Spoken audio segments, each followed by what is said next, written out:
অন্ধকার রাতে ট্রেনের গর্জনের মাঝেই কয়েক সেকেন্ডের নির্মম দুর্ঘটনায় গাজীপুরের ঢাকা প্রকৌশল ও প্রযুক্তি বিশ্ববিদ্যালয় ডুয়েট শিক্ষার্থী নূর মোহাম্মদ নাঈম এখন ঢাকার পঙ্গু হাসপাতালে চিকিৎসাধীন।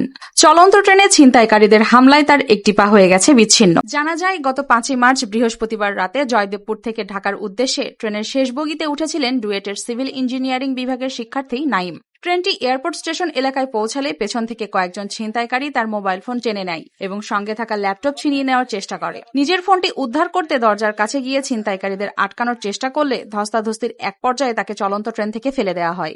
এতে তিনি ট্রেনের নিচে পড়ে গুরুতর আহত হন এবং একটি পা বিচ্ছিন্ন হয়ে যায়। হাতসহ শরীরের বিভিন্ন অংশে গুরুতর জখম হয়, কিন্তু তাতেও শেষ রক্ষা হয়নি। খোয়া গেছে ল্যাপটপ, ব্যাগসহ ও অন্যান্য জিনিসপত্র। পরে গুরুতর আহত অবস্থায় তাকে উদ্ধার করে দ্রুত ঢাকার পঙ্গু হাসপাতালে ভর্তি করা হয়। আহত শিক্ষার্থীকে হাসপাতালে দেখতে গিয়ে ডুয়েটের উপাচার্য অধ্যাপক ডক্টর মোহাম্মদ জয়নাল আবেদিন নাঈমের চিকিৎসার জন্য বিশ্ববিদ্যালয়ের পক্ষ থেকে সর্বোচ্চ সহযোগিতার আশ্বাস